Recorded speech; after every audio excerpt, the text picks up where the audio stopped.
Buenos días a todos. Un gusto recibirlos nuevamente en esta su casa. Agradezco a todo el equipo de VorMedia y a toda la empresa que nos hizo esta organización. La verdad es que al entrar le decía a Steffi, oye, ¿de quién es este evento? Se ve bien profesional, bien bonito. Muchas gracias a todos los organizadores, a todo el equipo de VorMedia que anda por allá atrás y en la entrada. Gracias a todos por hacer que esta comunidad linda, ¿no? Hoy hemos, por primera vez en un evento, no etiquetado las mesas por el grupo o el consejo al que van. Y ahorita un par de ustedes me dijeron, oye, aunque no conozco aquí al de lado, parece que fuéramos cuates de toda la vida. Y eso es lindo. La comunidad VorMedia creo que es una comunidad de personas hablando y queriéndonos entre personas. Teníamos que tomar un tema de pretexto y se nos ocurrió poner a hablar del negocio. Pero la verdad es que es una comunidad de personas para hablar y querernos entre personas. Así que muchas gracias. Hoy nos pusimos de gala. Los conferencistas que traemos, nunca habíamos tenido acceso a conferencistas tan buenos. Un agradecimiento especial a nuestro nuevo consejero Roberto Manríquez. Muchos de ustedes lo conocen. Nos ha venido a ayudar a incorporar ciertos niveles de profesionalización, por cierto, a VorMedia. Así que no tengo más que agradecerles. Vamos a escuchar esta mañana un par de temas de los que hemos venido comentando en las sesiones. Yo lo nombraría como el tema de incertidumbre. Ya saben que en las mesas todo lo resolvemos y lo que no podemos inventamos cómo, pero los temas de economía mezclados con política, todos los factores que hemos estado hablando, todos, desde inflación hasta la 5T o la 4T, Rusia, Ucrania, en fin, todo eso, me parece que hoy el primer conferencista nos va a dar una extraordinaria idea con mucha experiencia y datos. Y el segundo, pues el otro tema que es aún más reciente, que es la inteligencia artificial, que habíamos hablado durante los últimos 2 meses.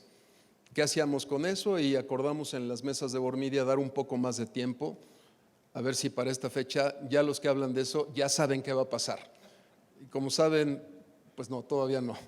Pero bueno, le vamos a echar una mirada al mundo de la incertidumbre.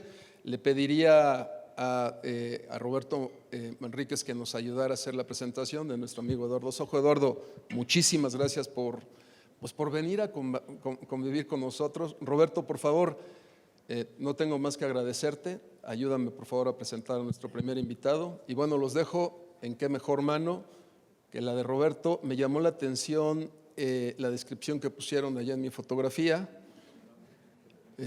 Pero es cierto.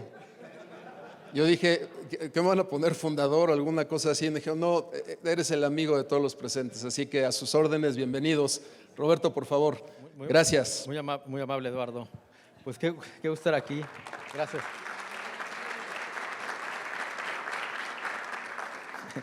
En efecto, yo soy amigo del amigo de todos los presentes.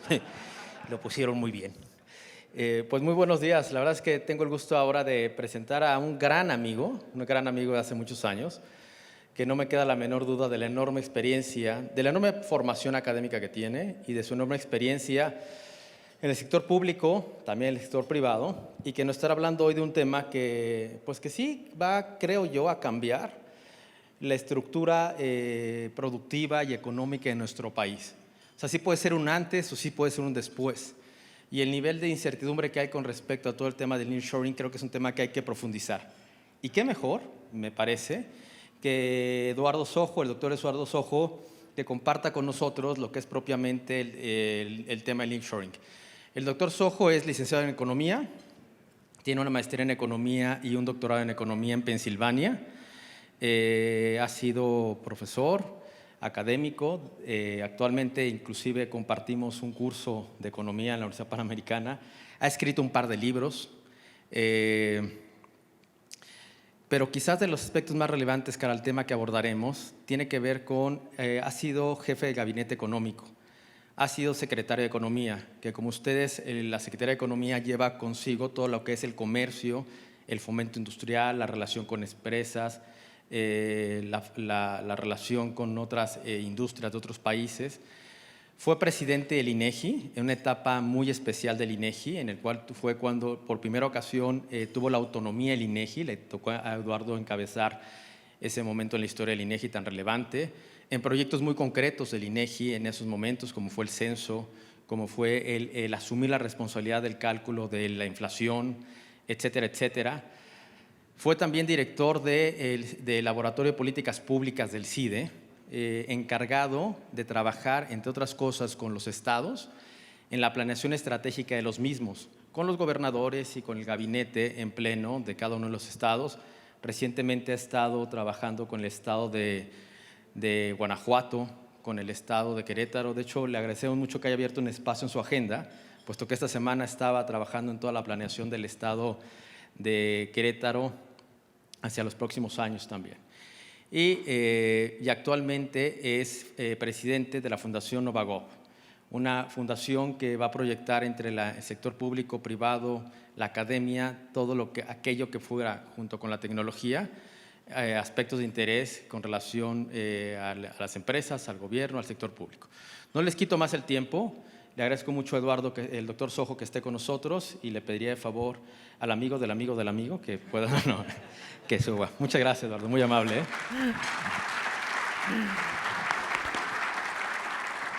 Muchísimas gracias, Roberto, y muchísimas gracias a Bor Media por la invitación a compartir con ustedes algunos minutos de algo que se está viviendo en estos momentos. Mientras estamos platicando aquí, hay cosas que están pasando en México y cosas que están pasando en el mundo, y están pasando a una mayor velocidad de lo que todos pensamos. Se trata de este nuevo fenómeno del nearshoring, de un fenómeno que plantea el estar más cerca de los mercados. ¿Recuerdan ustedes algún libro que por ahí se llamaba The World is Flat, ¿no? Y que todo estaba mucho más cerca?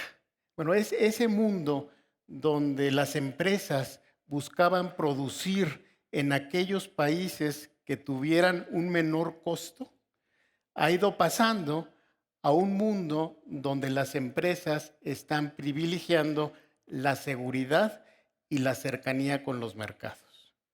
No es que se esté acabando la globalización, sino estamos pasando a una etapa de una globalización regional.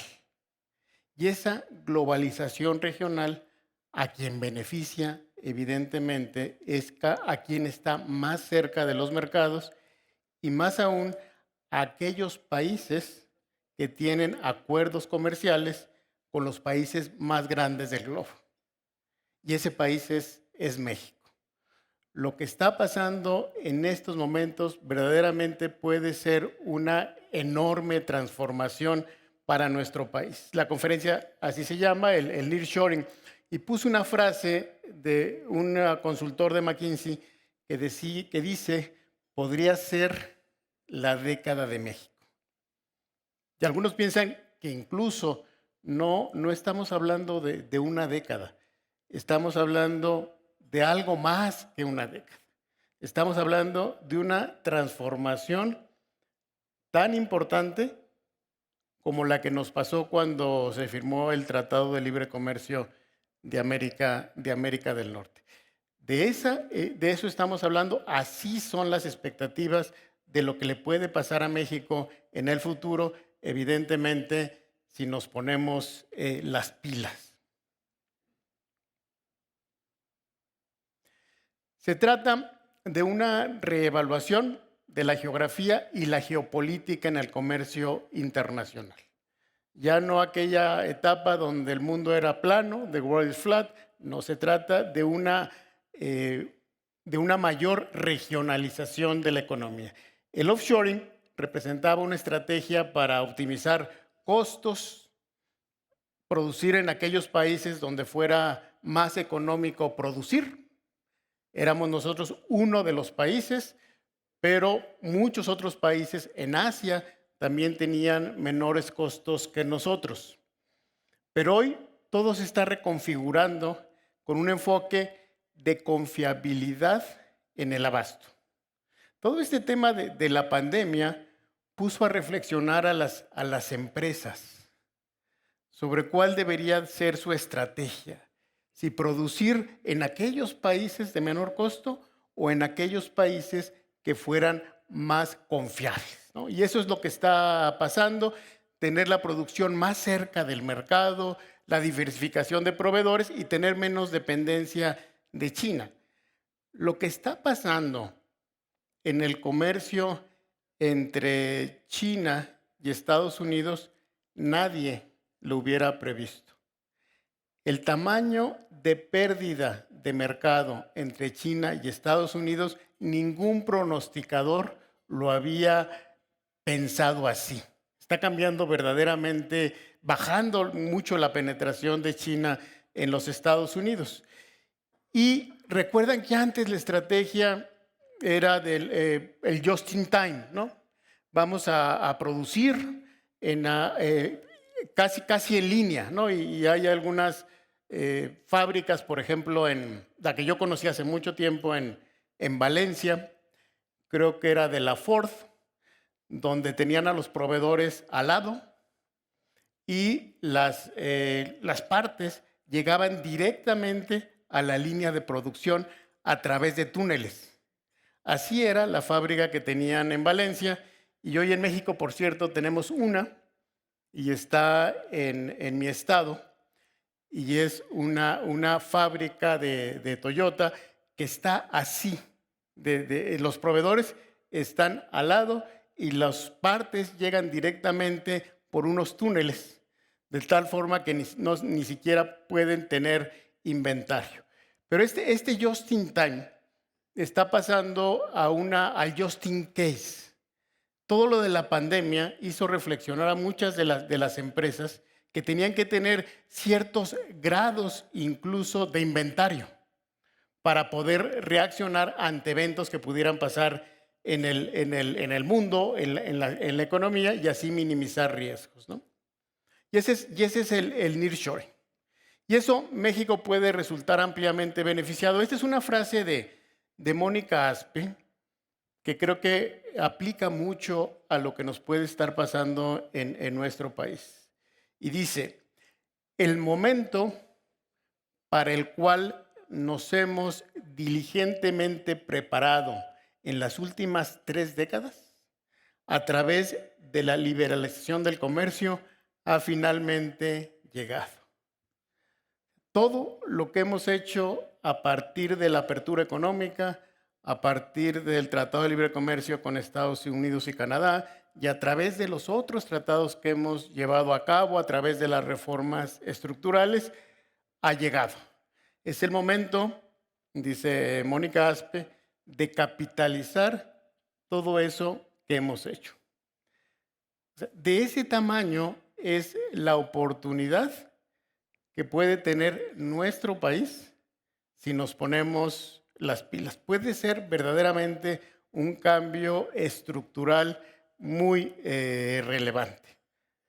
Pero todavía no se ha dado y todavía no nos cae el 20, porque hasta el año pasado, y ahorita vamos a ver algunas cifras, todavía eso no se reflejaba en la economía. Ahorita les platico algunas cifras. Pero sí, esto nos va a beneficiar mucho porque este es el cambio en la estrategia de producir donde fuera a menor costo, a producir donde puedas tener confiabilidad en el abasto, nos beneficia a nosotros, que tenemos una experiencia enorme de comercializar con Estados Unidos. Ningún país en el mundo tiene tanta experiencia ya. Los empresarios y las empresas ya saben cómo moverse y todos los días comercian con Estados Unidos y con Canadá. Pero entonces el cambio de estrategia beneficia a aquellos países que tienen precisamente esa experiencia de comercio internacional, y México, a partir del Tratado de Libre Comercio con Estados Unidos y Canadá, tiene esa experiencia. Luego estamos pasando a un nuevo orden de comercio, de uno donde era un comercio global a uno donde la globalización es regional. No es que, como algunos habían dicho después de la pandemia, es que ya se acabó la globalización. Estamos pasando a una globalización de otro tipo, a una globalización regional.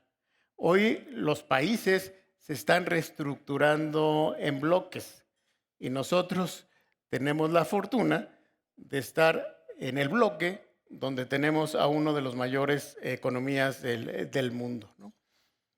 Y luego el tema del ally shoring, y creo que esto tiene que ver con lo que cambió respecto de la política de Donald Trump.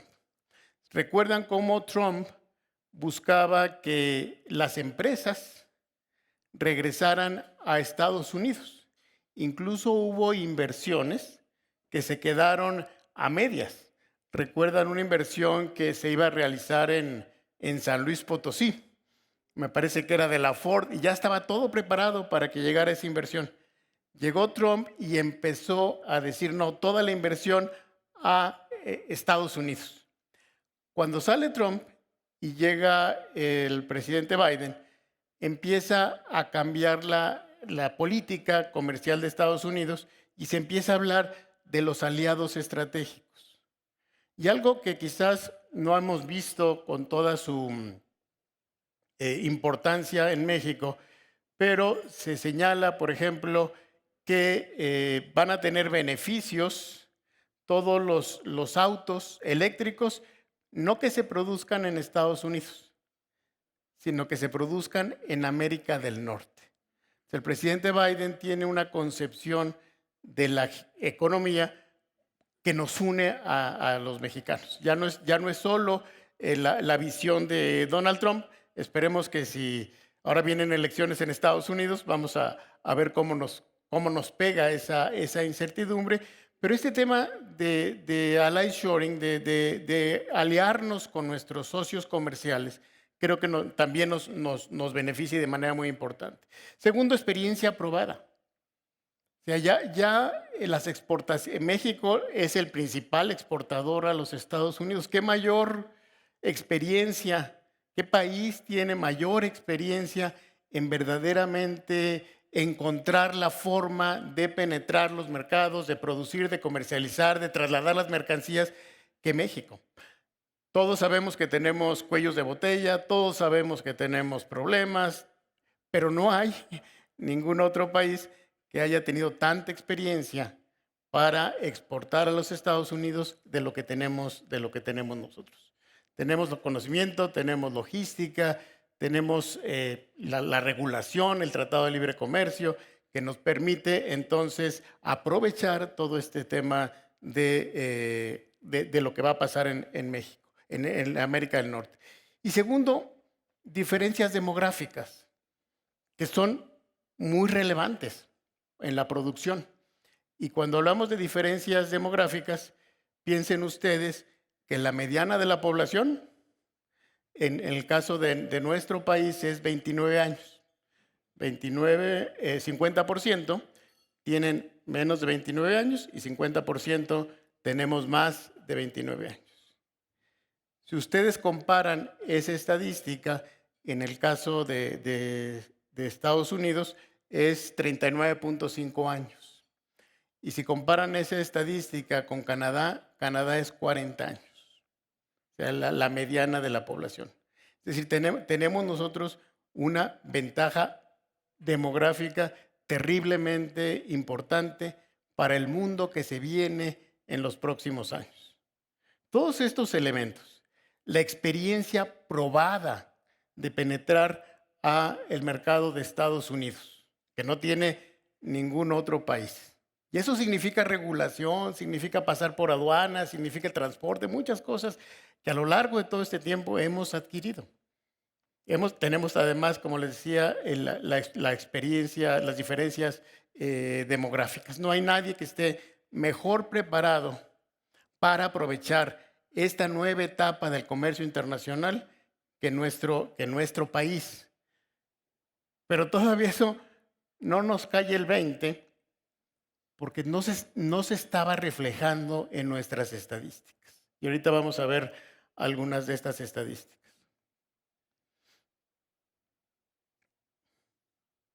Se trata entonces de un cambio estructural. El mundo cambió cuando China entró a la Organización Mundial de Comercio en el 2001.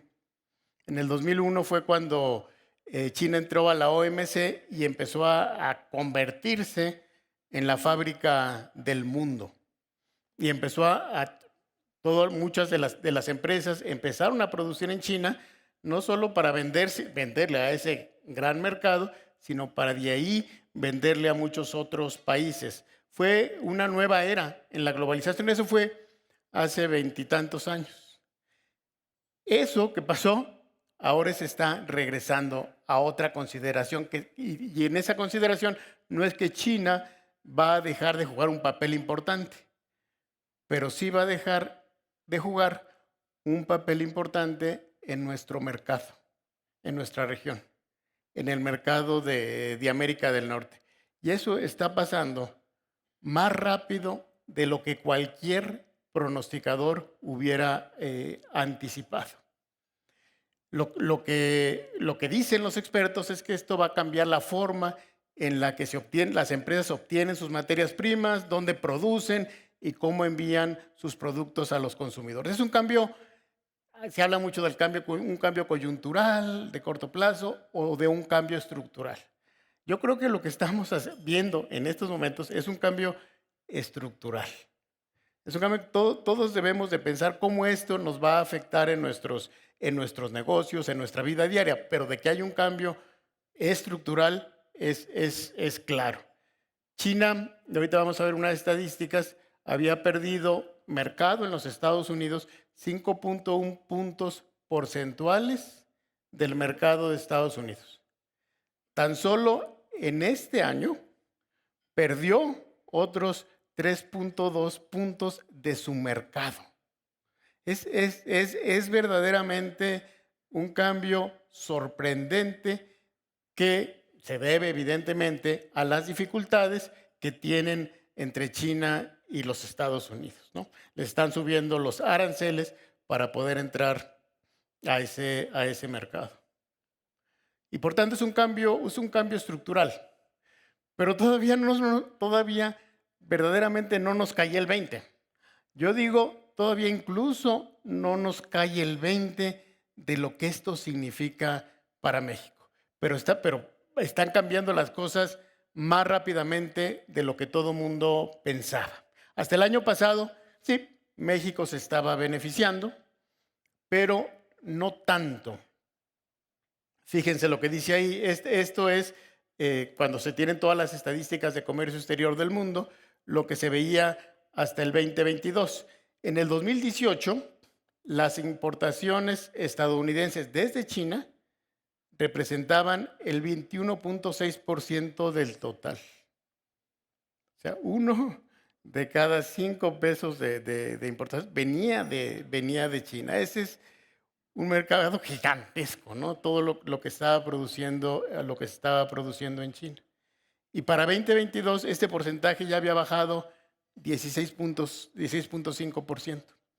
Es decir, en solo 4 años, China había perdido 5.1 puntos de mercado. Es un cambio brutal. Ahora, en estos primeros 6 meses, ya perdió otros 3.5 puntos. Ya en total lleva perdidos 8.6 puntos de mercado.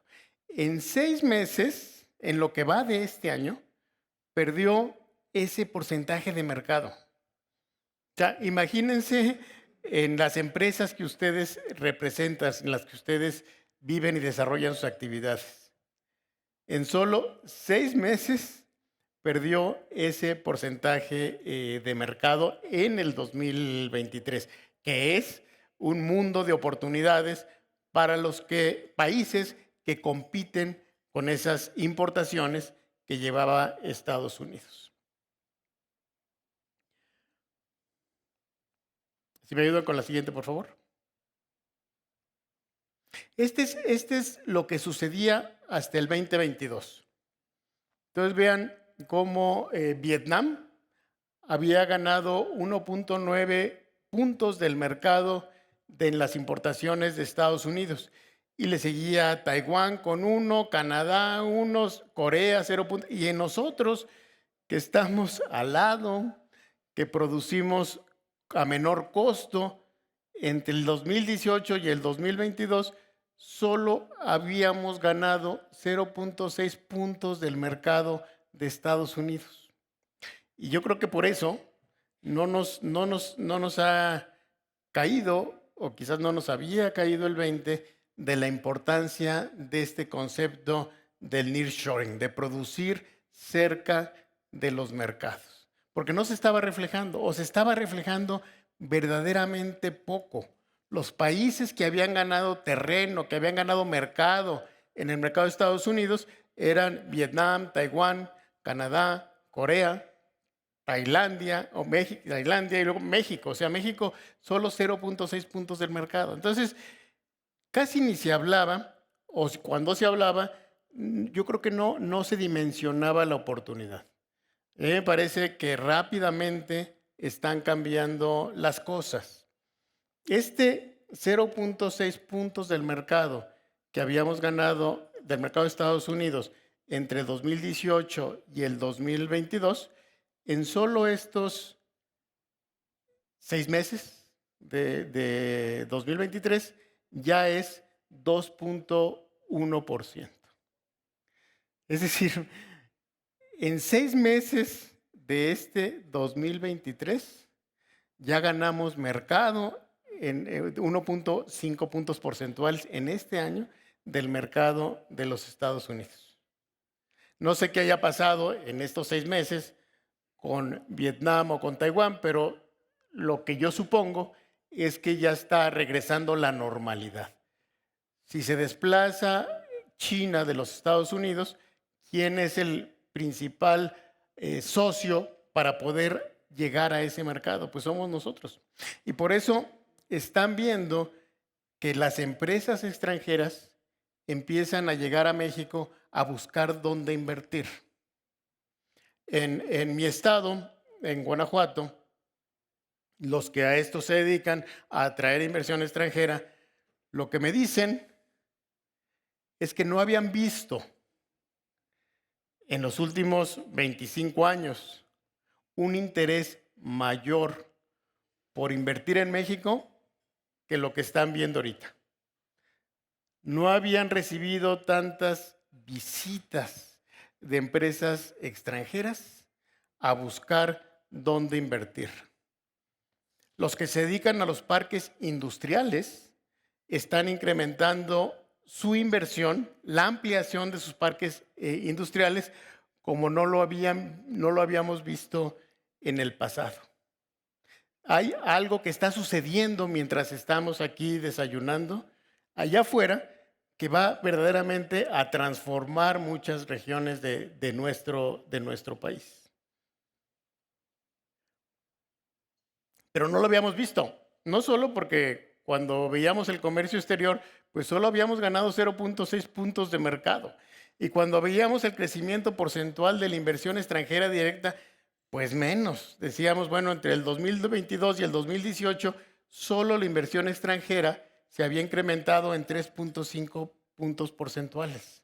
Entonces, es que esto está pasando ahí en Corea del Sur, en Taiwán, en otros países donde sí se estaba incrementando la inversión extranjera directa, pero no en México. No lo estábamos viendo en México, pero esto ya cambió. Si esta lo hubiéramos presentado a principios de año, yo les hubiera dicho, todavía esto del nearshoring es una esperanza. Hoy ya no. Hoy verdaderamente las cosas están cambiando en nuestro país y se está incrementando de manera muy importante la inversión extranjera directa. Ya por eso esta lámina, cuando yo veía lo que estaba pasando hasta el 2022 con las cifras anuales, yo decía, bueno, pues sí puede ser importante, pero no tanto. Pero el 2023 inicia, como les decía, con otras señales. En el periodo, aquí dice enero-mayo, batió el récord de la participación en las importaciones de Estados Unidos con 15.4%. El principal exportador en ese periodo era México con 15.4%. Ya salieron las de enero-junio y ahora es 15.5%. Exporta ya más México a Estados Unidos que Canadá y mucho más que China. Se está transformando verdaderamente en un plazo muy corto la participación en el mercado más grande del mundo, el mercado de los Estados Unidos. Ya somos el principal, por mucho, varios puntos porcentuales, el principal exportador al mercado de los Estados Unidos. Y todo evidentemente está transformándose, por eso están tan activos los que se dedican ahorita a los parques industriales. Todavía quizás no lo vemos reflejado, y esa es la verdad, en las cifras de inversión extranjera directa. Como que en un principio las inversiones extranjeras fueron para reinversión de utilidades, pero todavía nuevas inversiones todavía no lo veíamos. O también porque hacer nuevas inversiones en México pues tardas tiempo, ¿no? Se anuncia esta gran fábrica de automóviles eléctricos en los Estados Unidos, en Monterrey, pero evidentemente toma mucho tiempo para desarrollar todo este concepto. Pero ahí viene, no tengan ninguna duda. Ahí hablábamos de que la inversión fija bruta está creciendo, maquinaria y equipo 16.6%, y la última cifra que recibimos del INEGI de inversión fija bruta nos habla de que la inversión en construcción, pero que no tiene que ver con que tiene que ver con parques industriales, no con vivienda, se incrementó como 20% comparado con el año anterior. O sea, estamos viendo cosas mientras aquí estamos desayunando que están pasando afuera y que están cambiando nuestro mercado. O sea, hay una transformación, como decía en la frase esta Mónica Aspe, todo el tiempo que desde el Tratado de Libre Comercio que nos hemos venido preparando para ser un buen jugador, un jugador competitivo, un jugador eficiente, un jugador que tome ventaja del mercado de Estados Unidos, está llegando. Y creo que eso va a transformar mucho, siempre y cuando, evidentemente, nos pongamos las pilas, porque un crecimiento de ese tamaño no lo aguanta la infraestructura que tenemos. Aquí se nos pueden presentar enormes cuellos de botella. Enormes cuellos de botella, por ejemplo, en energía eléctrica, ¿no?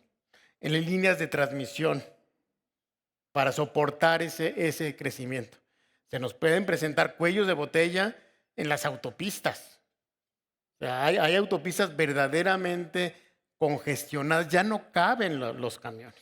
Ayer venía precisamente de Querétaro y era un desastre la carretera. Ya no caben, en las autopistas se nos están quedando muy cortas, la infraestructura se nos está quedando verdaderamente corta. Otra cosa que puede pasar es que la división que tenemos entre el norte y el sur-sureste de nuestro país, se puede incrementar. A pesar de la prioridad que ha tenido este gobierno en el sur-sureste, con la inversión del transísmico, con el famoso tren Maya, con la refinería, no tiene nada que ver con lo que puede venir en el norte y el centro de la República. Entonces todavía allá hay un riesgo de que nos dividamos más como país. Pero lo que habla, por ejemplo, esta asociación de parques industriales que está en la lámina, habla de que se van a presentar que ya se están demandando alrededor de 453 empresas para instalarse en estos parques industriales.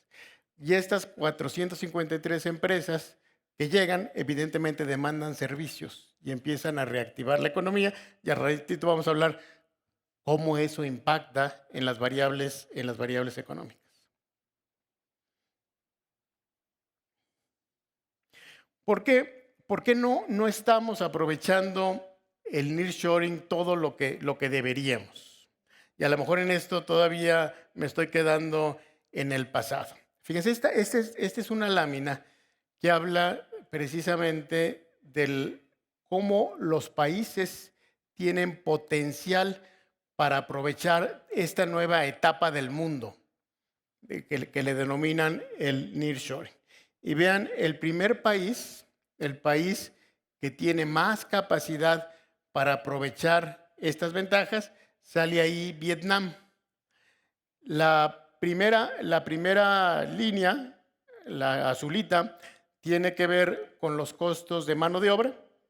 Tiene bajos costos de mano de obra Vietnam y por tanto, sí, sin duda, se está convirtiendo en una de las principales fábricas del mundo. Y tiene también costos de energía eléctrica muy baratos. Esos dos elementos, costos de producción y costos de energía eléctrica, lo hacen que este país, Vietnam, sea de los países que tienen mayores ventajas en estos momentos para aprovechar el nearshoring. Luego sigue a Ucrania, sigue Indonesia. Vean un caso que me llama a mí mucho la atención, el caso de Singapur. Singapur evidentemente no compite en costos. Vean que de mano de obra. Vean que evidentemente de todos los países que están ahí, es el país que tiene costos de mano de obra más altos, ¿no? Singapur y luego sigue Corea del Sur. Pero tiene unas enormes ventajas en su infraestructura de comercio y tiene también ventajas en la parte de costos de energía eléctrica. Entonces, ¿cómo es posible que un país con costos de mano de obra tan grandes pueda aprovechar más el nearshoring en esta gráfica que México, que está por ahí 2 puntos o 3 puntos abajo? Pues tiene que ver con que la barra negra que en nosotros son costos de energía eléctrica. Ahí está nuestra principal desventaja para aprovechar el nearshoring. Y desafortunadamente, nuestro gobierno, en vez de promover la competencia en el sector de las energías, le compra las plantas a Iberdrola, digamos, en contra de cualquier lógica. En vez de utilizar esos recursos para invertir en líneas de transmisión, para hacer más eficiente la CFE, en vez de... yo creo que es el único caso en el mundo donde se logra una negociación para que se jubilen un poquito después, dado cómo ha cambiado la esperanza de vida en el mundo, y se echan para atrás la negociación que ya se había hecho y ahora se jubilan mucho antes. O sea, en lugar de... se echaron para atrás la negociación. No creo que, dado el incremento en la esperanza de vida de la población, haya otro ejemplo, ni público ni privado, de lo que debe sí pasar al récord Guinness de las negociaciones en reversa, de lo que pasó en la CFE. Y todo esto evidentemente afecta que no hayamos continuado con lo que ya se había logrado con la reforma en materia de energía eléctrica. ¿Para qué?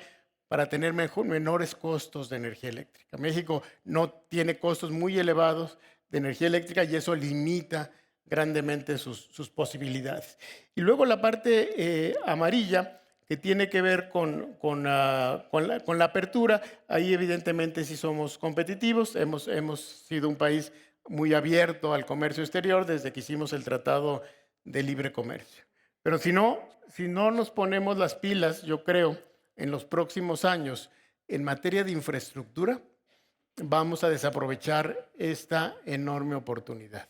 Y no lo estamos haciendo. Esto es en los últimos lo que lleva de este gobierno, evidentemente el gasto de inversión pública ha ido a la baja, y con esa aversión que tienen a las concesiones al sector privado, pues también la inversión en infraestructura del sector privado ha ido a la baja.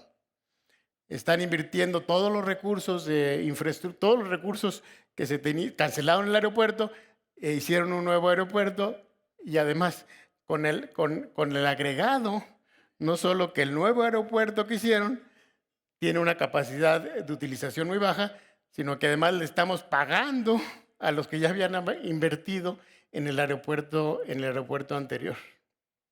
Sí estamos perdiendo una gran oportunidad. Y si no invertimos nosotros en infraestructura pública,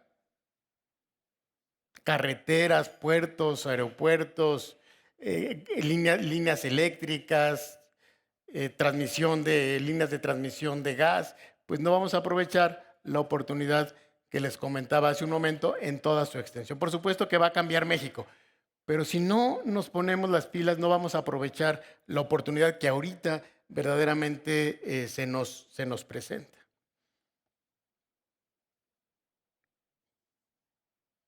¿Qué tendríamos que hacer entonces para aprovechar esta coyuntura?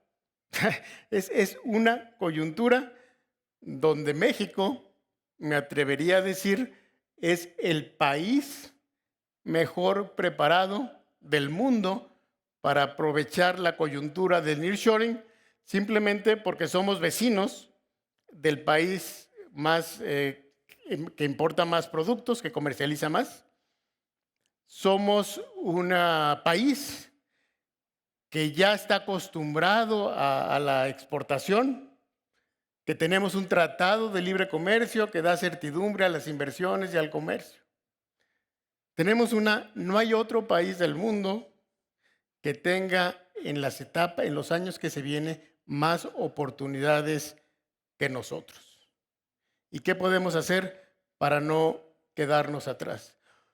Uno es, evidentemente, dar certidumbre a la inversión, crear un buen ambiente de negocios, Estado de Derecho, regulaciones, seguridad. El ABC de lo que debe hacer el sector público, dar certidumbre a las inversiones. Segundo, invertir en infraestructura. La inversión pública que se va a requerir para aprovechar el nearshoring en logística es muy, muy importante. Tendríamos que impulsar un programa histórico de inversión pública en infraestructura y telecomunicaciones, como el que anunció Biden en los Estados Unidos. ¿Y eso se puede? A mí me parece que sí. Hemos celebrado en México, en este gobierno y en los gobiernos anteriores, igual en los que me ha tocado colaborar, que hemos sido muy disciplinados en las finanzas públicas, que no incrementamos tanto la deuda respecto del PIB. Bueno, eso me parece que hoy ese pensamiento se convierte en un cuello de botella. Yo creo que dada la oportunidad que se presenta, es viable y los mercados aceptarían un gran programa de infraestructura. En los puertos, en los aeropuertos, en las líneas de ferrocarril, en las carreteras, en las líneas de energía eléctrica, en gas. Lo amerita. Yo estoy absolutamente convencido que el próximo gobierno debería proponer un gran programa de infraestructura, aunque incremente un poco el nivel de deuda respecto del Producto Interno Bruto. Si no, se nos va a ir la oportunidad y no vamos a aprovecharla. Y yo creo que los mercados, dado lo que está pasando, por supuesto que lo aceptarían. Sí, tendría que haber un consejo supervisando que efectivamente ese dinero se fuera a la infraestructura, el arreglo institucional que ustedes quieran. Pero creo que es fundamental que el próximo gobierno sea mucho más agresivo en la inversión en infraestructura, si no, no vamos a aprovechar lo que se viene. Lo mismo, les decía, en la transmisión de energía eléctrica y eficiencia en el uso del agua, energías renovables. Se acabaron. ¿Cuántos parques industriales, cuántos parques eólicos ven ustedes que están parados? Está la inversión privada y no les dan el permiso la Comisión Reguladora de Energía. La carretera que yo transito mucho es la carretera de la Ciudad de México hacia León, y pasando por el Libramiento de Querétaro ves un parque y ves ahí todas las aspas y están paradas desde hace años porque no tienen el permiso de la Comisión Reguladora de Energía. Esto debe de transformarse. Ojalá quienes continúen en nuestro país tomando las decisiones entiendan la importancia de lo que esto significa. Capacidades. Impulsar un gran programa de desarrollo de capacidades. No tenemos tiempo. Por supuesto que hay que impulsar las carreras que le llaman STEM, ¿no? Las de ciencia, tecnologías, matemáticas, etcétera. Pero no nos da el tiempo para aprovechar las oportunidades. Aquí lo que deberíamos de pensar son las capacitaciones masivas en las empresas. Que los trabajadores, ya con las habilidades que tienen, se recapaciten y empiecen a adquirir nuevas habilidades que nos permitan aprovechar lo que se viene. Sí se van a requerir nuevas capacidades, pero tenemos que ya no nos da tiempo de preparar licenciaturas, doctorados. Por supuesto que eso hay que irlo generando. Pero lo que se viene en la coyuntura requiere un tipo de capacitación en el trabajo diferente. Puertos interiores, puertos secos.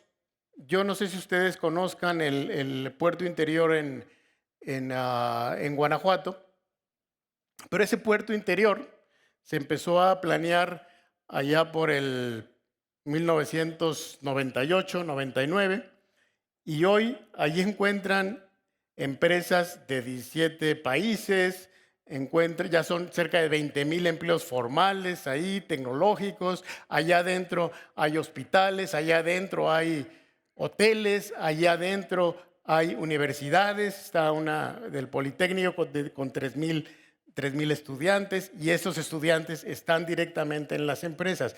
Este tipo de proyectos deberíamos masificarlos. Así están pensadas las que están en el corredor transísmico. Pero yo creo que va a ser, ahí hay que tener, a mí me parece que ese de los proyectos del presidente López Obrador es el que a mí sí me convence, el corredor transísmico. Pero hay que tener mucha paciencia. El puerto interior que les comento se empezó a planear en 1996 cuando era gobernador Fox, y hoy vemos lo que es, pero tarda mucho tiempo en madurar. Y el corredor transísmico va a servir y va a ser útil, pero hay que darle el tiempo para que esto suceda. Pero sí, tenemos que crear nuevas oportunidades en el interior de la República. De otra forma, pues las oportunidades se van a quedar en el norte, ¿no? Solo en el norte. Sur-sureste, me parece que, como les decía hace un momento, que yo creo que no vamos a converger el desarrollo, sino al contrario. Nos vamos a hacer, si esto funciona, cada vez un país más desigual. Las diferencias de desarrollo entre el centro y el norte respecto del sur-sureste se han incrementado. Ya eran grandes y se han incrementado. Y con esto del nearshoring se van a incrementar mucho más si no hacemos algo por el desarrollo en el sur-sureste. Me parece que es fundamental crear una agencia del desarrollo que se preocupe por el desarrollo del sur-sureste. Ciencia y tecnología, evidentemente, seguir invirtiendo en estos temas. Pero yo creo, y lo platicábamos en el desayuno, que también tenemos que pensar en una mayor integración con América del Norte.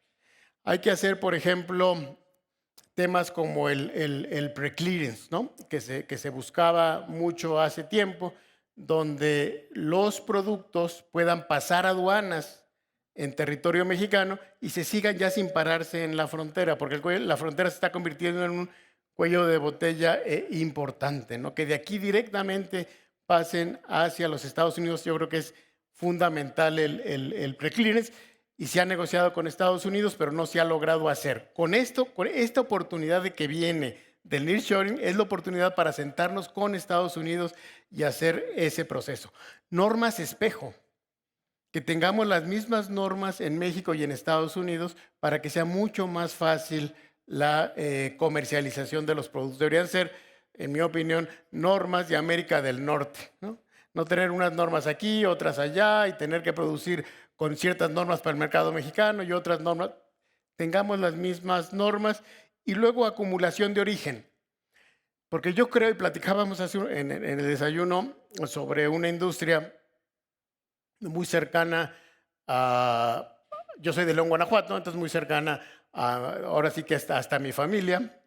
Pero lo que ha pasado en el caso de la industria del calzado y en la industria de la confección es que se están complicando cada vez más al competir con otro tipo de industrias que pagan mayores salarios, ¿no?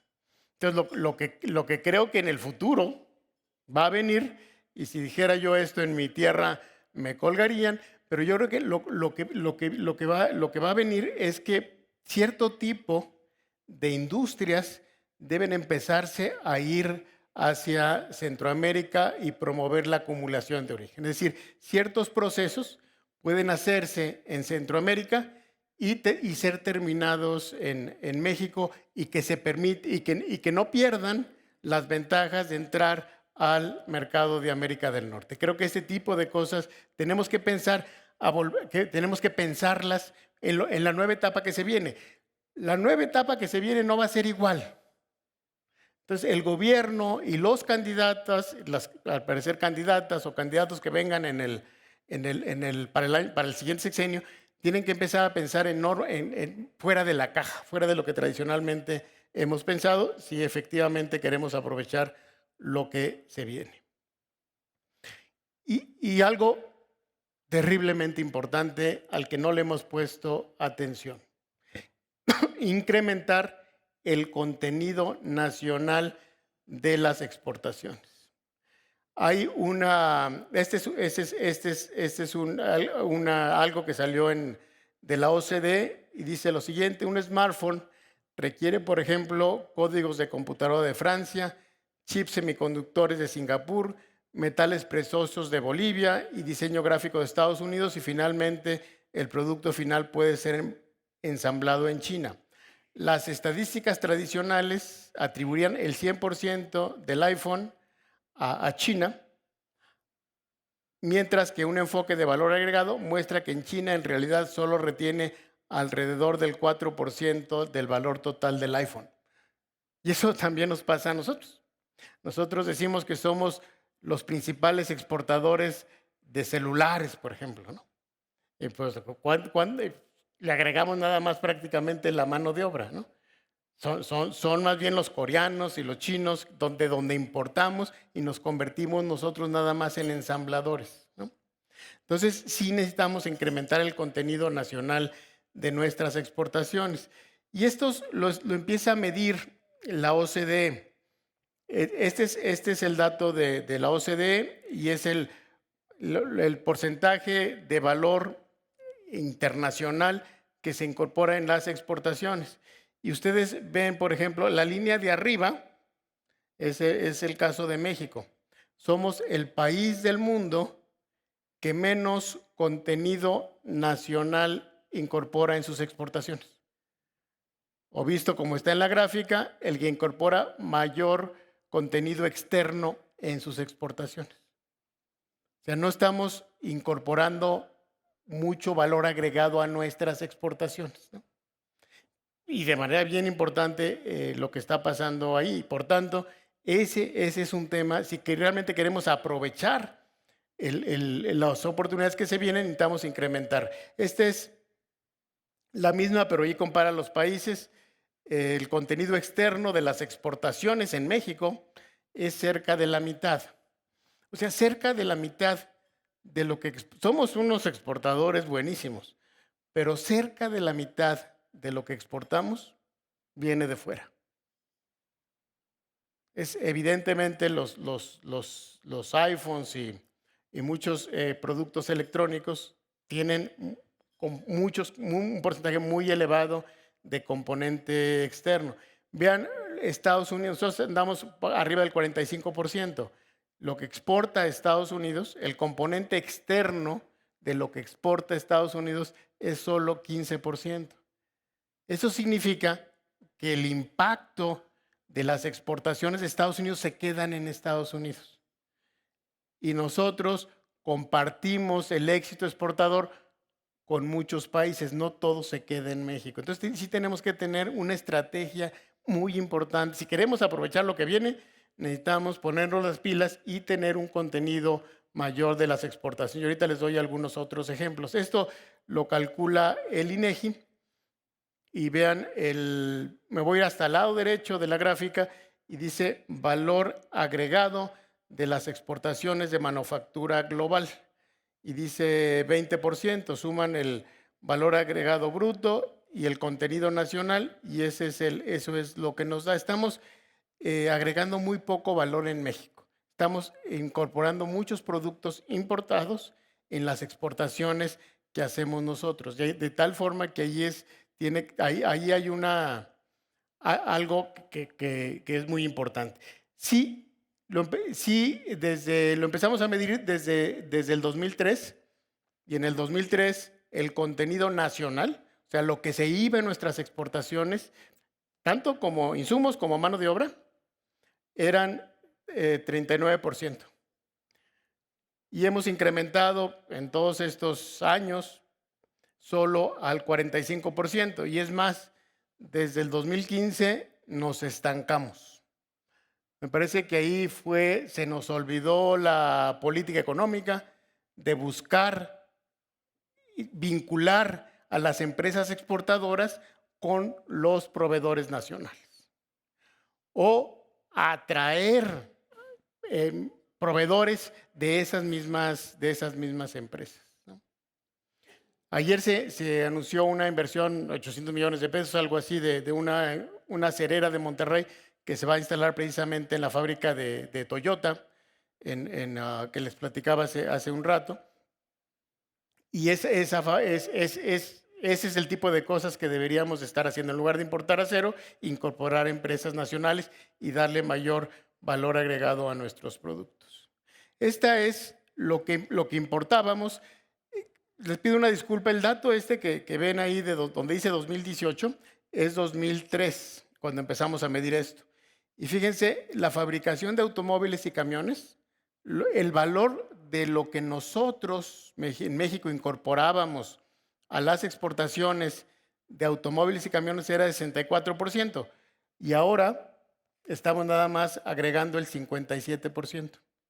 Como que nos hemos olvidado de esa política de incrementar el valor nacional en las exportaciones, y eso tenemos que cambiarlo.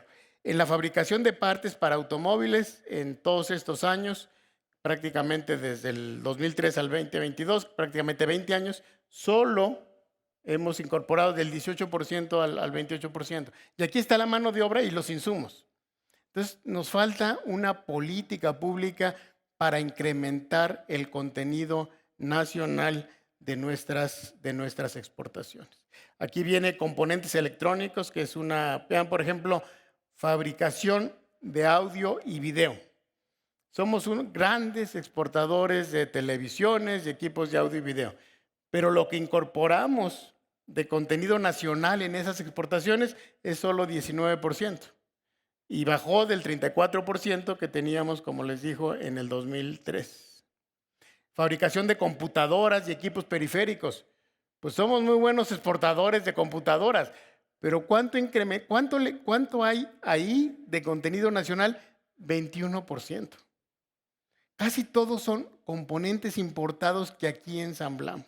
Es una política de incrementar el valor agregado, me parece que es fundamental. El equipo de telecomunicaciones, solo el 15%, ¿no? Entonces, son temas que tenemos que trabajar. Hay otros metales no ferrosos, que es 66%, pero en fin, fabricación de motores de combustión interna, turbinas y transmisores.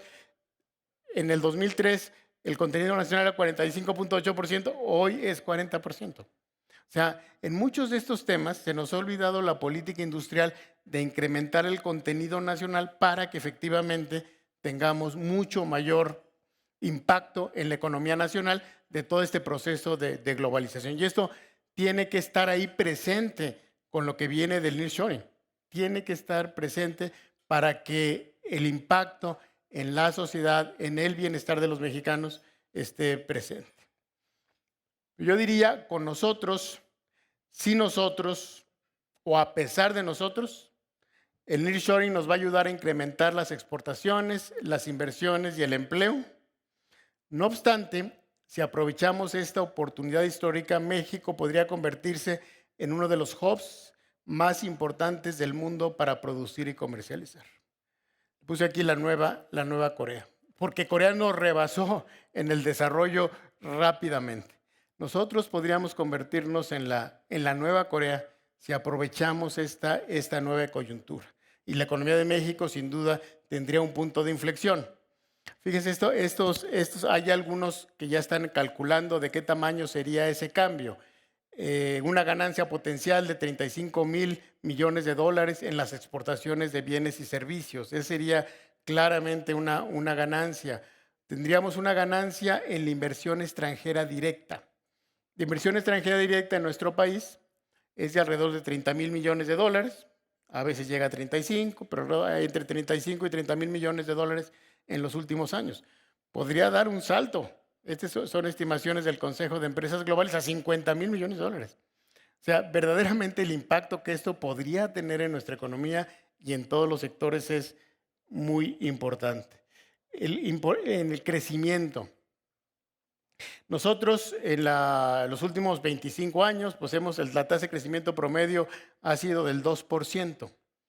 Y hay agencias que están estimando, desde el Consejo de Empresas Globales, que nuestro crecimiento podría ser adicional a eso entre 1.5 y 2.5, o sea que estaríamos hablando de crecimientos del 4%, que no los hemos tenido en décadas. El crecimiento promedio de nuestro país en los últimos 25 años ha sido de 2%. Imagínense que empecemos a crecer al 4% o arriba del 4% los próximos 20 años. Lo que cambiaría en nuestro país, en desarrollo, en bienestar, en recursos para el desarrollo. Es una verdadera oportunidad la tasa de crecimiento que se nos puede presentar. Yo creo que ya lo estamos viendo. Antes de los economistas, mis colegas estimaban un crecimiento para este año del 2%, 1.9%. Bueno, ahora ya están elevando las perspectivas a 3%. Yo hoy en la mañana vi una de 3.5%. Y tiene que ver con esto. Tiene que ver con que ya está pasando este fenómeno.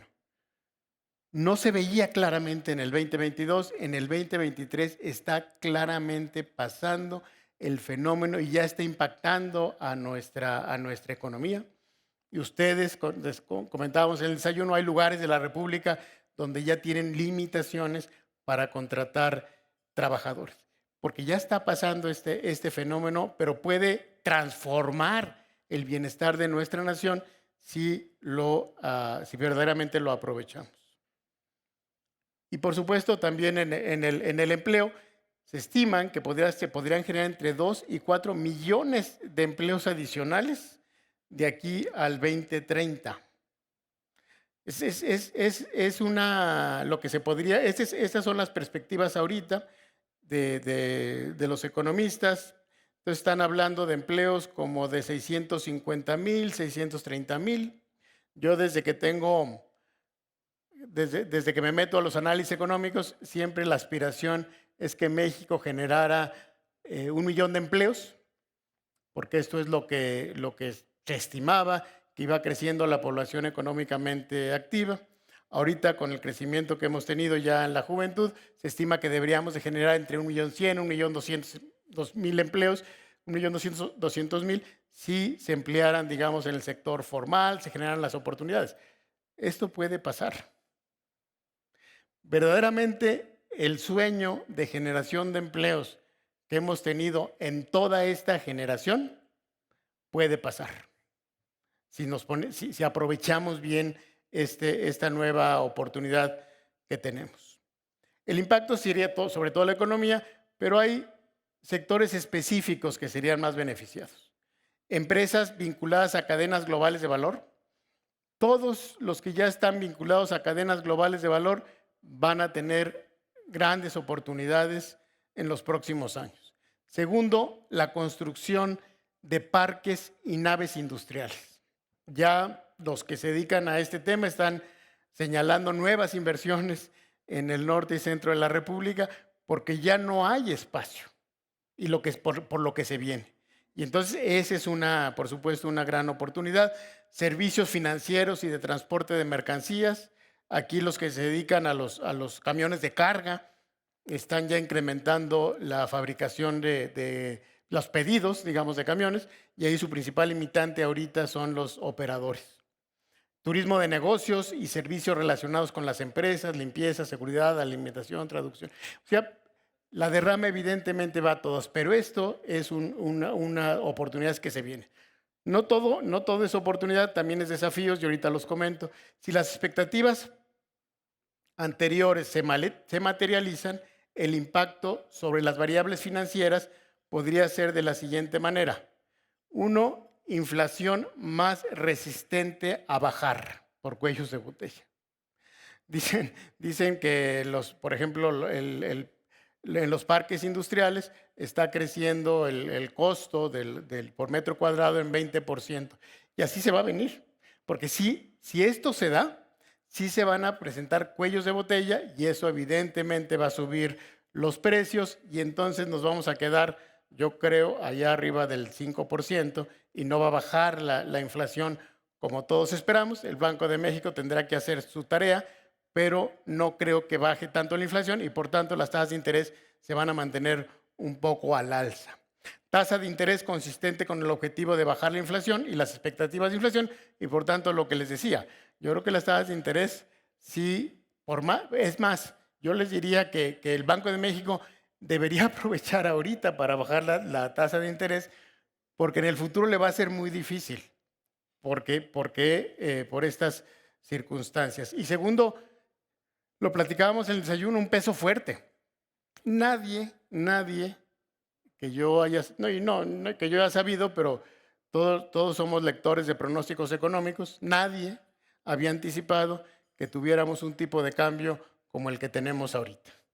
Si esto se materializa, lo que podemos esperar es que tenemos que acostumbrarnos a un tipo de cambio como el que estamos viendo ahorita en el mercado.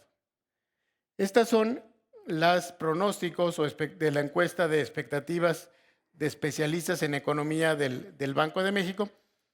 Entonces tienen ahorita lo que estiman en la inflación, la mediana de pronóstico sería que en el 2023 fuera 4.7, en el 2024 4.1, 4.05 y luego 3.74.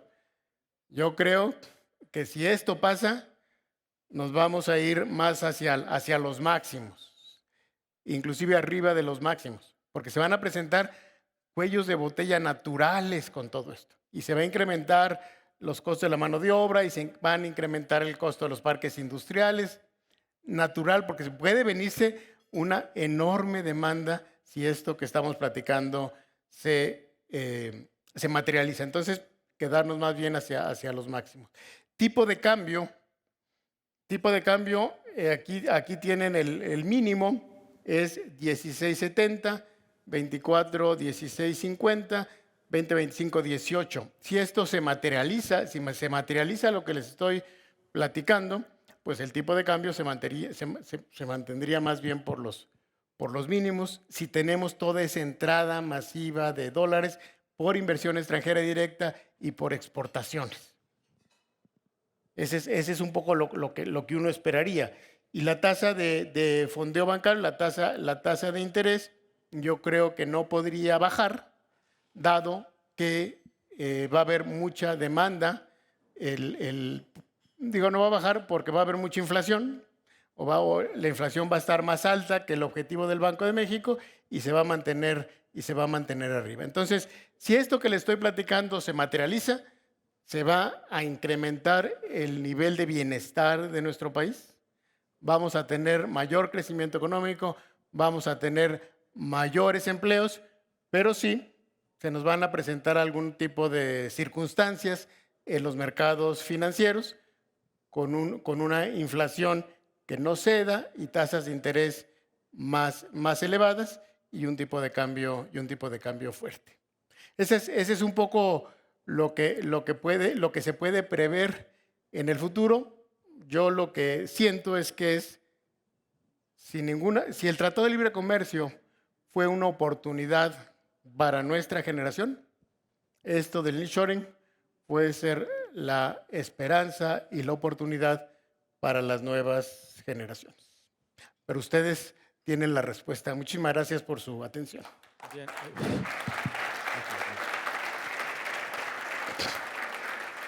Muy bien, le agradezco mucho a Eduardo por este panorama tan relevante con relación a un tema estructural y sobre todo de futuro, de lo que puede llegar a ser nuestra economía aterrizada a las variables. Entonces nos tenemos 20 minutos más para poder dialogar con Eduardo en un espacio de preguntas y respuestas, como estaba previsto, estos últimos 20 minutos.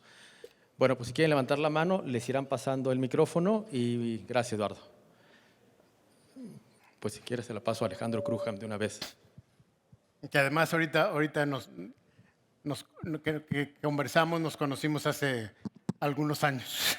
Así es. Eduardo, a mí me preocupa además el tema de educación. Mencionaste las capacidades y estás hablando de una década en la que México puede salir adelante, tomar estas oportunidades y convertirnos realmente en estos proveedores para mercados como el de Estados Unidos. Pero ¿qué pasa con la creación de valor en México? ¿Qué pasa con ver más allá de estos 10 años y dejar de ser solamente manufactureros a convertirnos realmente en creadores de valor que dé un potencial mucho mayor en el largo plazo para este país? No, yo creo que planteas uno de nuestros enormes desafíos. Y sí, cuando hablamos, por ejemplo, en mi estado, ¿no? Vamos a hablar un poco de Guanajuato.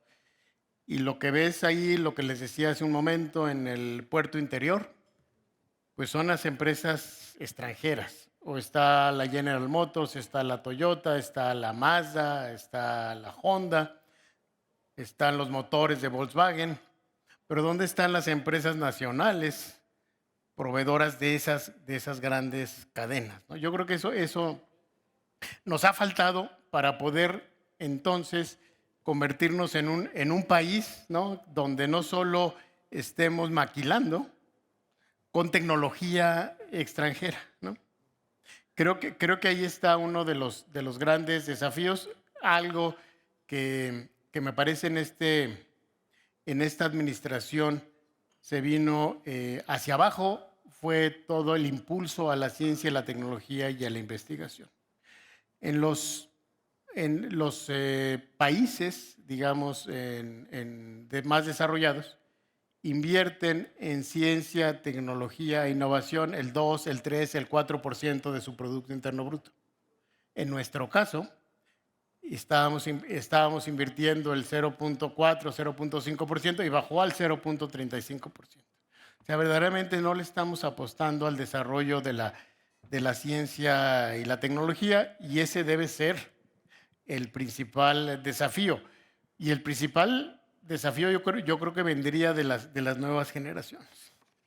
O sea, las nuevas generaciones deben empezar a pensar en tener empresas globales, ¿no? Que podamos aquí crear el valor y no solo importarlo desde fuera. Yo creo que sí es un tema, pero sin duda alguna, yo creo que lo que planteas estoy de acuerdo contigo que es un desafío. Pero también yo creo que otro de los desafíos, casi lo pondría al mismo nivel, el desafío que tenemos en nuestro país es que tenemos niveles de pobreza muy elevados. Entonces, sí, lo que está pasando nos ha ayudado a reducir, digamos, la pobreza extrema. Si tú quieres, todo lo que ha pasado en nuestro país ha ayudado, insuficiente totalmente, pero ha ayudado a que la base empiece a tener mayores oportunidades. Revisaba unas estadísticas de Guanajuato, qué nivel de pobreza le llaman pobreza alimentaria, es decir, el número de personas que no alcanzan siquiera a cubrir sus necesidades alimenticias. Esa pobreza alimentaria era, en el caso de Guanajuato, que revisé hace unos días, 43% en 1996. Ese 43% de la población. Y ese 43%, ahora en las últimas cifras del 2022, se baja como al 7%. Entonces, creo que sí todo este desarrollo económico, lo que tú quieras, nos ha ayudado a tener una menor porcentaje de la población en pobreza, pero sí creo que no hacia arriba de la pirámide, hacia los desarrolladores, los creadores, yo creo que nos hemos quedado terriblemente limitados. Cuando ve uno, y fíjate, cuando ve uno, y ustedes podrían meterse a verlo, las nuevas empresas en Estados Unidos, casi todas son nuevas. Encuentras muy pocas empresas que vienen de hace 30, 40 años. Si ves en México las empresas nacionales, casi todas son las mismas que teníamos hace 30, 40 años, ¿no? Hay muy pocas creación de nuevas empresas, de empresas con mayor valor agregado, con mayor, digamos, como que nos hemos convertido, y sí, digo, ¿no? Se habla un poquito despectivo cuando decimos que somos un país maquilador, pero efectivamente mucha de la tecnología, de lo que hacemos aquí, pues ha venido de fuera, que es un enorme desafío. Y eso no veo ahorita en el horizonte ningún tipo de política pública que lo corrija. Primero, felicitarte, extraordinaria información y una visión muy positiva. Y precisamente por esa visión positiva, que es el wishful thinking que todos quisiéramos tener y que quisiéramos ver hacia nuestro país, yo te quería preguntar, ¿cómo ves la convivencia entre la parte política de nuestro país y esta gran oportunidad? El problema es que nosotros como empresarios, claro que estaríamos dispuestos a apoyar, a invertir, a ir para adelante, pero el problema es que tenemos la otra parte, la contraparte, y que obviamente no está alineada. Vimos una cancelación de un aeropuerto, tú hablabas de la infraestructura, que me parece definitivo y que va a haber que meterle mucho dinero y mucho trabajo para levantar toda esta parte. ¿Cómo ves esa convivencia en el futuro inmediato y mediano entre la visión política de quien hoy está o de quien pudiera estar y lo que tú estás planteando para el futuro de nuestro país? Sí es una limitante que la visión política esté desalineada con la visión económica y empresarial, ¿no? Yo creo que nos tardamos mucho en nuestro país en implementar las reformas necesarias para limitar la parte pública e incrementar la parte privada. Cuando se vinieron todas las reformas, por ejemplo, a finales de los 90, cuando se hizo el Tratado de Libre Comercio, el Banco de México se hizo autónomo, todos estos temas, los que estaban en aquel momento en el poder, que eran los del PRI, que era Carlos Salinas de Gortari, que eran Ernesto Zedillo en aquella época, yo creo que tenían muchas limitaciones para negociar, por ejemplo, con el Pemex, con CFE. Entonces mantuvimos los monopolios durante muchísimo tiempo. Nos tardamos mucho tiempo en transformar sectores clave de nuestra economía. Pemex, CFE, y hoy representan estos sectores una carga muy importante. Se dieron las reformas en estos sectores apenas con el presidente Peña Nieto, por ahí del 2013, 2014. Y estos 6 años han sido de retroceso. O sea, lo que nos está verdaderamente costando Pemex a los mexicanos es un desastre. O sea, vamos para atrás en este sector. Las decisiones que comentaba hace un momento de CFE, de regresarlas como si sus empresas, en lugar de jubilarse a los 30 y tantos años, se jubilen a los 20. O sea, este tipo de regresos, el adquirir las empresas de Iberdrola en vez de invertir en transmisión, yo creo que han sido 6 años muy difíciles, 6 años en cuanto perdidos, porque el mundo camina, el mundo avanza, y creo que nuestro país sí perdió mucho tiempo durante los últimos años. Dicho eso, creo yo que lo que se va a enfrentar en el futuro pueden ser dos cosas, ¿no? Si gana alguien que entiende más este tipo de dinámicas como Xóchitl, yo creo que el tipo de políticas públicas cambiaría y regresaríamos a una ruta que privilegie el desarrollo. Si gana alguien, por ejemplo, Claudia Sheinbaum, que seguramente será la candidata de Morena, yo creo que no va a llegar con el mismo poder que tiene ahorita López Obrador en el Congreso. Su ámbito de acción va a ser más limitado, pero creo que tampoco tiene el espíritu transformador que requiere nuestro país para aprovechar estas oportunidades. Sí, o sea, el tema es que los políticos deben de ir en línea con las oportunidades que ahorita se presentan, y quizás no, y eso va a estar en debate. No creo, yo francamente, como están presentando las cosas, que vayamos a tener un escenario como el de hace 5 años, como en las elecciones anteriores, donde sea muy claro el ganador y sea un ganador que no represente la modernidad, ¿no? Pero va a estar más equilibrado, no creo que haya tantos retrasos, pero sí nos enfrentaríamos muy pronto. No sé, ese es respeto, por supuesto, lo que piense cada persona, pero yo creo que si gana el mismo partido en el poder que está en estos momentos, en vez de oportunidades, tendríamos problemas y desafíos, ¿no? Si gana alguien diferente en la presidencia de la República, yo creo que empezaríamos el punto de inflexión. Tampoco se debería transformar todo, pero en el futuro nos abriría las perspectivas para aprovechar algo como lo que estamos viendo. Necesitamos a alguien que entienda la importancia de lo que esto puede generar en el bienestar de la sociedad, ¿no? Oye, un tema muy importante para el tema de aprovechar estas oportunidades, y creo que está pasando incluso en tu estado, el tema de la inseguridad. ¿Cómo nos ven en otros países? ¿Qué tanto puede afectar la inversión extranjera? ¿Y cómo atacar ese problema de raíz? Difícil. Si ves, ayer estaba en Querétaro y les presentaba algunas gráficas de la inseguridad, que al final lo puedes medir de dos formas. Una forma de medirlo es la inseguridad dura, homicidios por cada 100,000 habitantes, y la otra es la percepción de inseguridad, ¿no? ¿Qué tan seguro te sientes en la entidad federativa en la que vives?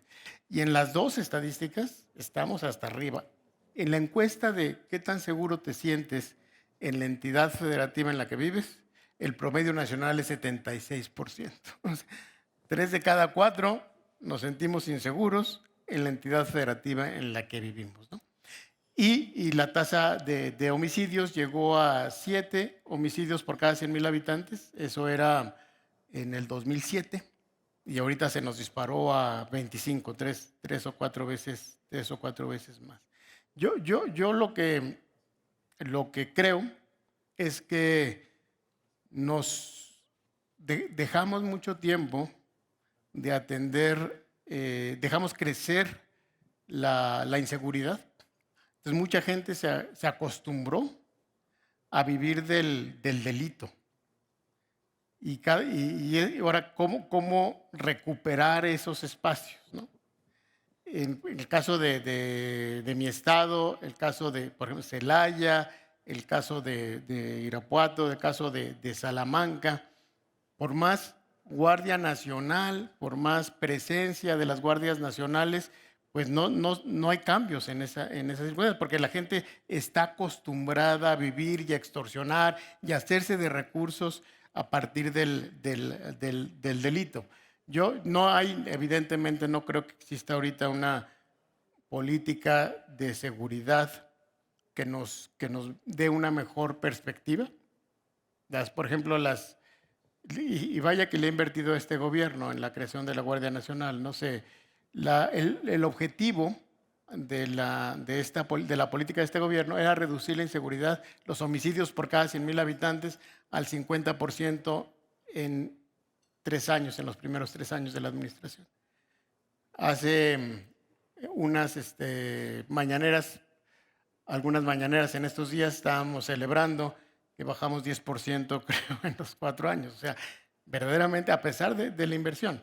Yo no creo que se vaya a reducir tan rápido y sí creo que la única forma es cambiar la pirámide y fortalecer las policías locales. Porque desde fuera es muy complicado. Vamos a tener que seguir invirtiéndole en seguridad. Yo apuesto mucho a la información, pero no veo todavía que esa información se refleje en decisiones. En la medida, y creo que en la Ciudad de México han hecho su tarea, por ejemplo, con las cámaras, ¿no? Con las cámaras les es más fácil perseguir a los delincuentes aquí en la Ciudad de México que en nuestras entidades federativas. Creo que no hemos invertido suficiente en equipo de inteligencia. Tenemos los C5 y los S4, pero yo creo que con infraestructura todavía mucho más limitada de la que tienen en la Ciudad de México. Me parece a mí que lo que se está haciendo en la Ciudad de México, y a lo mejor si ustedes viven en la Ciudad de México van a decir, no conocen la Ciudad de México, pero creo que debe de democratizarse más en el resto del país.